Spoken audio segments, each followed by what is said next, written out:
Excel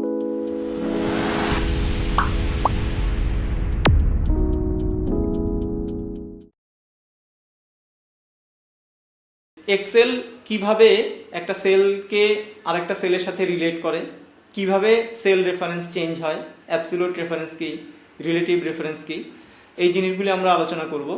absolute রেফারেন্সিংটা এক্সেলের heart.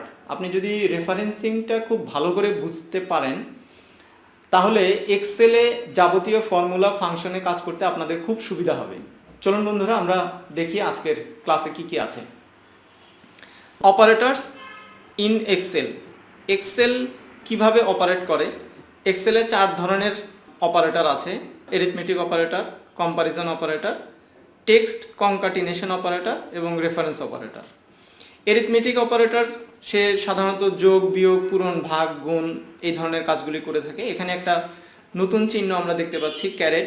এই ক্যারেট চিহ্নটা আমরা অঙ্কে ইউজ করতাম। 2-এর পাওয়ার 2 হলে কি হয়, 2-এর পাওয়ার যদি 3 হয় তাহলে সেক্ষেত্রে আমরা ক্যারেট ইউজ করে পাওয়ারের সংখ্যাটা বলতে পারি।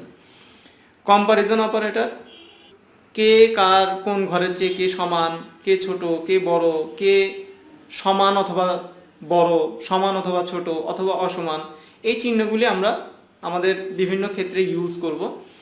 টেক্সট কনকাটিনেশন অপারেটর হলো দুইটা ঘরের দুইটা সেলের কথাকে আমরা যখন সংযোগ করব, এক জায়গায় করব, তখন এই অ্যাম্পারসেন্ট চিহ্নটা আমরা ব্যবহার করি।